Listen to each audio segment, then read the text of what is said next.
Hello, আজকে নিয়ে চলে এসেছি খুব মজাদার একটি ভিডিও। কিছু পথশিশু হঠাৎ করেই ঘুরতে চলে গেল। বলেন তো কোথায় গেল? তারা চলে গেল নেত্রকোনা। নেত্রকোনা নেমেই তাদের জন্য অপেক্ষা করছিল তাদের ট্যুর গাইড সুন্দর একটি কুকুর। তারা তাকে ইগনোর করে চলে গেল সোমেশ্বরী নদীর উদ্দেশ্যে। নদীটি যেন তাদের অপেক্ষায় ছিল। মন খুশি করতে তারাও চড়ে বসলো নৌকায়। নৌকাটি এসে পৌঁছালো একটি সুন্দর আদিবাসীদের গ্রামে। দেখা হলো কিছু সুন্দর কুকুরের সাথে, যারা তাদেরকে নিয়ে গেল একটা জলধারা দেখতে। জলধারার শীতল জল যেন মনকে শীতল করে, কি অসম্ভব সুন্দর। তারপর একটি ধান ক্ষেত পেরিয়ে চলে গেল একটা বাজারে।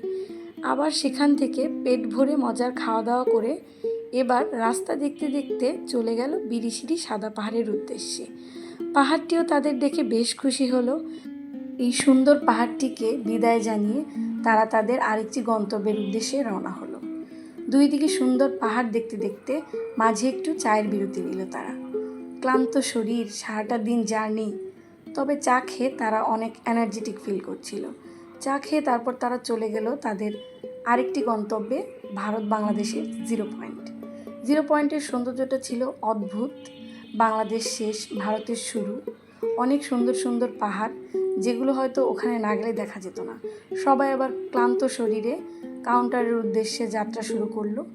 স্মৃতি নিয়ে অনেক খুশি মনে তারা ঢাকায় পৌঁছে গেল।